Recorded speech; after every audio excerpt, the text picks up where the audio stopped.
Assalamualaikum warahmatullahi wabarakatuh. Halo sahabat Jabun, masih bersama acara kita ini JB Talks dengan konsep BDP 24 yang kali ini telah kedatangan seseorang yang cukup luar biasa dalam dunia pendidikan, yakni Bapak Herwantoni. Selamat pagi Pak. Pagi. Alhamdulillah. Alhamdulillah. Kita telah kedatangan beliau selaku koordinator pengawas Dinas Pendidikan Provinsi Banten. Berapa lama Pak perjalanan kemari Pak? Wilayah Kabupaten Tangerang ya. Iya. Perjalanannya kalau dari tempat tinggal Jawa Barat, DKI, Banten. Luar biasa Pak ya. Tapi jam 8 kurang kita ada di sini tadi. Iya. Karena kita akan melihat seberapa jauh usaha dari peserta didik yang ada di sini Ya. Pak. Yang menanti Bapak juga Ya, menjadi pemateri. Alhamdulillah. Iya. Baik Pak, kali ini kita akan bincang-bincang mengenai BDP 24 dan juga peran ikut serta calon alumni kita dalam menyongsong dunia barunya yang nanti akan lulus di tahun ini.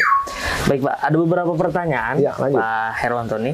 Yang pertama, kita sudah menjalankan BDP ini selama 3 tahun Pak. Ya. Mungkin Pak Herwantoni juga mengikuti Ya. seberapa jauh perkembangan Jaya Buana dan juga program-programnya.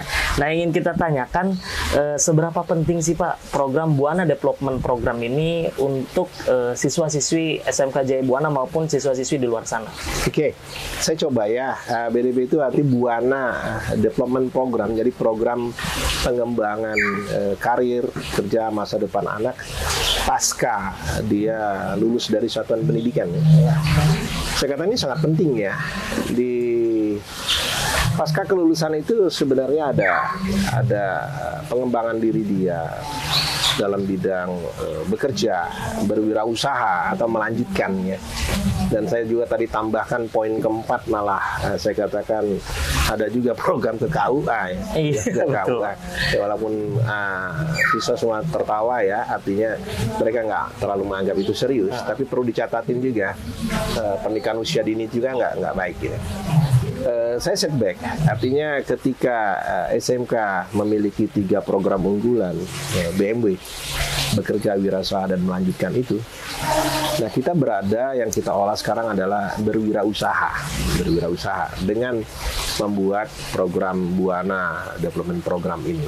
Ini sangat penting. Bagaimana siswa mengaktualisasi dirinya. Nah, saya cukup terkaget tadi ketika berada di antara mereka. Mereka public speakingnya bagus, courage, keberaniannya juga bagus, dan mereka juga melontarkan pertanyaan-pertanyaan yang saya lihat memang di era digital ya kritis sekali. Iya, betul Pak. Sempat saya keteter juga ketika dia menanyakan bagaimana pengaruh monitor dan seterusnya. Tapi saya hormati pertanyaan-pertanyaan demikian. Mungkin kita juga perlu menyikapi dengan bijaksana. Ya, memang tingkat literasi anak-anak kita Pak di era digital ini semakin meningkat Pak. Bahkan memang ditambah ada ekstrakurikuler juga Oh ya. dari SMK Jaya Buana untuk peningkatan literasi anak-anak atau peserta didik. Oh ya. Tadi juga kita menyaksikan seberapa banyak antusias peserta BDP yang ingin bertanya kepada Iya, Bapak. betul. Karena mungkin mereka melihat sosok yang memang mampu dan memiliki kapasitas untuk menjawab itu Pak. Amin. Dan juga yang selanjutnya Pak, di era digital seperti ini, arus perkembangan informasi yang begitu cepat membawa peserta didik itu kerap kali membentuk mental yang berubah-ubah Pak, atau tujuan yang berubah-ubah. Nah, yang jadi pertanyaan, mungkin ini jadi solusi juga untuk para JB Talks yang menonton ini, bagaimana membentuk karakter dan tujuan calon alumni kita yang kerap kali berubah-ubah ini Pak, agar fokus dalam satu tujuan itu Pak. Ya, artinya begini, lahirianya dan secara natural alaminya bahwa memang menginjak dari remaja ke dewasa itu memang karakter berubah ya. Kita nggak bisa menyatakan bahwa itu kita tiadakan, dan itu secara alamiah memang ada. Cuma kita perlu bekali. Tadi saya katakan ada 4 tip untuk orang bisa sukses itu, di mana dia memiliki komitmen profesional, kemudian fokus dan yakin. Nah, soal fokus ini balik lagi dengan nilai-nilai keagamaan. Tadi kita coba bagaimana dia berdoa, dia paham dengan apa yang diucapkan, dia mengerti dan dia yakini untuk itu menjadi satu jadi yang dikabulkan dari Yang Maha Kuasa. Berubah-ubah sifat alami itu pasti ada, tetapi tugas kita adalah mengawasi, mendampingi anak-anak ini dengan tujuan dia. Bisa jadi ada anak yang tidak mau bekerja dengan alasan-alasan, waduh ekonomi segini ya ngapain saya begitu kan. Ada juga yang punya niat, wah saya mau berusaha aja gak. Ada juga yang menyatakan saya nggak mau berusaha Pak, tapi saya pengen menjadi owner ya. Jadi banyak pilihan-pilihan, itu pun akan terjadi sejalan dengan waktu dan sepengalaman dia. Jangan terlalu khawatir dengan berubah-ubah ini, memang hakikatnya hidup memang harus berubah. Betul Pak. Tinggal kita selaku pendidik dan juga peran orang tua juga itu sangat diperlukan Pak ya. Ya. Ketika memang anak di usia remaja seperti ini kerap kali mengubah tujuannya. Betul. Ya. Oke Pak. Selanjutnya Pak. Terakhir mungkin Pak ada beberapa pertanyaan juga nih. Apa saja Pak aspek yang perlu diperhatikan untuk siswa-siswi kita dalam menghadapi transisi dari dunia sekolah ke dunia kerja, dan juga mungkin ada yang masuk ke dunia wirausaha dan perguruan tinggi. Karena memang banyak juga anak-anak yang tidak siap menghadapi transisi ini Pak. Jadi membiasakan kebiasaan buruknya dari dunia sekolah di lingkungan kerja.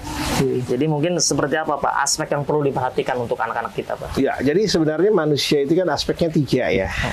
Kalau saya katakan mind, kemudian soul, fisik ya.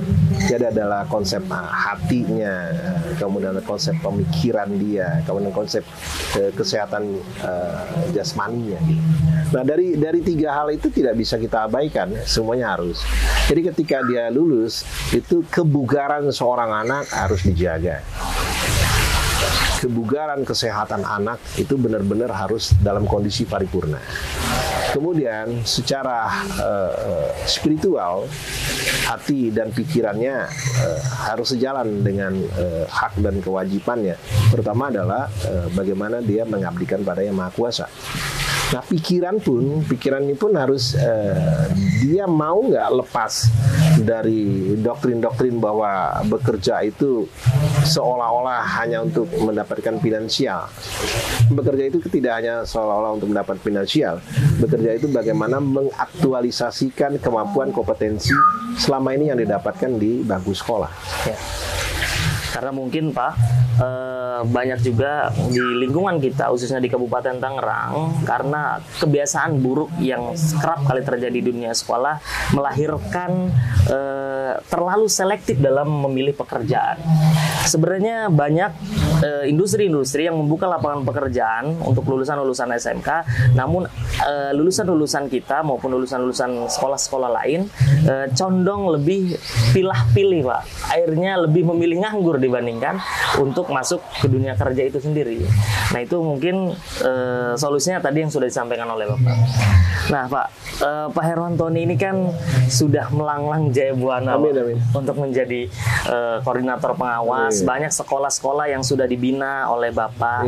Nah yang terakhir ini pertanyaannya Pak, seberapa jauh sih Pak peran Bapak untuk mengkoneksikan atau menavigasikan lulusan-lulusan sekolah itu agar bisa melanjutkan ke BMW tadi Pak? Oke, saya coba ketika saya berada menjadi koordinator pengawas, koordinator wilayah pengawas sekolah SMK yang ada di Kabupaten Tangerang. Saya coba menggerakkan dulu secara organisasi. Kita punya namanya forum komunikasi wakil kurikulum. Kita punya forum komunikasi bursa kerja khusus. Kemudian kita punya forum komunikasi wakil kepala siswa bidang kesiswaan. Di industri kita punya BKK itu. Nah, alhamdulillah sekarang ini semua forum itu, asosiasi itu semua bekerja membantu. Pengawas sebagai tugas dari Permendikbud terbaru adalah mendampingi SMK. Kita tetap fokus ke BMW tadi. Bagaimana berwirausaha, kemudian bagaimana bekerja, bagaimana melanjutkan. Saya katakan tadi, ke siswa-siswa. Pemerintah kita banyak membuka pintu masuk untuk menjadi mahasiswa atau mahasiswi. Cuma akses ke sana banyak siswa kita belum mendapatkan sosialisasi itu. Ya, pemerintah mengulurkan dana lewat kementerian itu ada kartu Indonesia Pinter, Betul. ada untuk mahasiswa juga dapat beasiswa. Saya punya keyakinan anak-anak Jaya Buana punya kemampuan kok untuk bersaing dalam level nasional atau bisa juga internasional. Karena kalau saya lihat di profil beberapa tayangan media, Jaya Buana sudah punya posisi-posisi tulisannya. Nah, kiannya lagi, kita sudah menelorkan atau mengeluarkan beberapa angkatan. Nah, saya berharap nanti ada forum juga, forum alumni SMK Jaya Buana yang akan mengangkat juga isu-isu ketenaga kerjaan pasca mereka lulus. Ya, betul Pak. Memang sudah banyak peran yang dilakukan oleh instansi pendidikan Pak ya, terutama koordinator pengawas, beberapa juga diantaranya ada BKK, Pusat Pengembangan Karir Siswa yang memang membina langsung sejauh mana siswa-siswa ini akan melanjutkan karirnya. Dan juga banyak juga Pak dari lulusan-lulusan kita yang sudah mendapatkan akses KIP tadi dari pemerintah yang sudah tersebar luas di beberapa universitas, dan alhamdulillahnya juga ada beberapa wirausahawan muda kita Pak yang sudah dibantu oleh sekolah untuk mendirikan usaha. Amin. Dan salah satu di antara alumni ini ada yang sudah menjadi owner perusahaan. Alhamdulillah. Meskipun memang ruang lingkupnya masih ruang lingkup daerah. Tapi alhamdulillah kita syukuri karena itu bentuk dari rasa syukur kita dan kesuksesan para alumni Pak. Amin. Yang terakhir Pak, kita minta closing statement dari Pak Heru Antoni selaku koordinator pengawas untuk JB Talks yang ada di. Ya, jadi gini. Statement saya terakhir adalah tetaplah berkarya, tetaplah fokus mendidik anak bangsa. Jangan lupa bahwa setinggi apapun ilmu dan pengetahuan Anda, adab dan etika budi pekerti itu yang paling utama. Demikian. Ya, baik. Terima kasih Pak Heru Antoni atas bincang-bincangnya. Sama-sama. Dan sahabat JB Talks, jangan pernah bosan-bosan untuk tetap menonton bincang-bincang kita dengan orang-orang hebat. Masih bersama kami JB Talks SMK Jaya Buana dalam rangka BDP 2024 Ungzur Makola Ulatang Durman Kola. Terima kasih, saya Iqbal Kurnawan pamit undur diri. Wassalamualaikum warahmatullahi wabarakatuh. Waalaikumsalam. Terima kasih.